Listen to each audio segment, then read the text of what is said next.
Di atas aliran Kali Baru Bekasi, berdirilah Mushola Al-Amanah, tempat sujud, tempat air mata mengalir, tempat hati-hati yang lelah menemukan damai.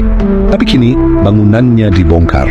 Dan kita terluka, namun mari kita jujur, bukan musholanya yang salah, tapi tata ruangnya yang mengabaikan aliran air, rahmat Allah yang seharusnya menghidupi, bukan terhalangi.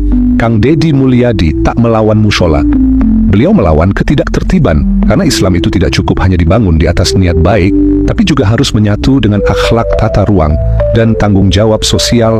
Al-Amanah runtuh, bukan karena benci pada agama, tapi karena cinta pada keselamatan yang lebih besar. Bukan untuk menghapus doa, tapi agar sungai tak lagi menangis, menanggung beban yang bukan miliknya. Kang Deddy Mulyadi tahu, membela Islam bukan hanya dengan membiarkan bangunan berdiri, tapi dengan menjaga air tetap mengalir, menjaga hidup tetap tertata. Karena Islam itu rahmat bagi manusia, juga bagi alam. Mushola bisa dibangun ulang, lebih megah, lebih aman, lebih layak. Tapi sungai yang tersumbat bisa menghancurkan banyak rumah dan mushola lain. Kita tidak sedang kehilangan tempat ibadah. Kita sedang diuji, apakah kita mencintai simbol atau hakikat dari Islam itu sendiri, keadilan, kebersihan, dan ketertiban.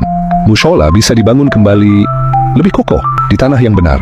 Dan ya, tak jauh dari situ akan dibangun rumah Allah yang lebih aman, lebih layak untuk kita semua. Mari kita apresiasi pemimpin yang tak hanya mendengar air mata rakyat, tapi juga mendengar bisikan sunyi dari sungai, dari bumi, dari langit.